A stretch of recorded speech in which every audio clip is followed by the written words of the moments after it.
Беда всех наших дорог – ямы, их много, очень. Они даже там, где совсем недавно отремонтировали дорогу и отчитались о хорошо проделанной работе.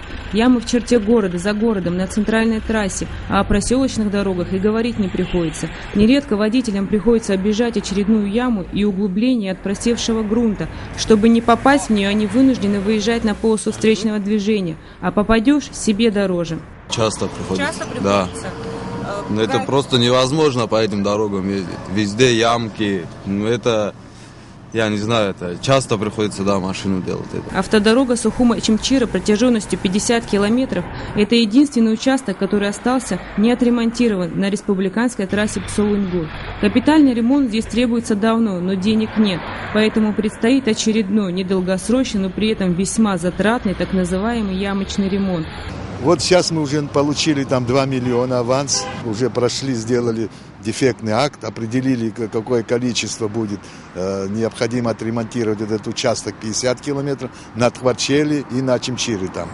Вот, значит, да, и Пицунда будет еще тоже на дорогу. И таким образом около 2 миллионов сейчас нам выделил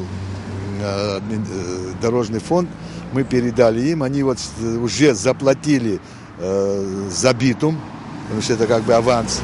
Только где-то с числа 15-16 уже фирмы будут отгружать битум. Там всего 3-4 автомашины, тонн 60, там 70 тонн, вот так, битум и мазут.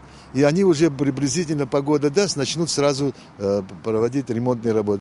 Дорожная разметка, вернее ее отсутствие, еще одна проблема автодороги Сухума-Чимчира. Без разметки сложно и невозможно ездить, особенно в ночное время суток, когда нет освещения.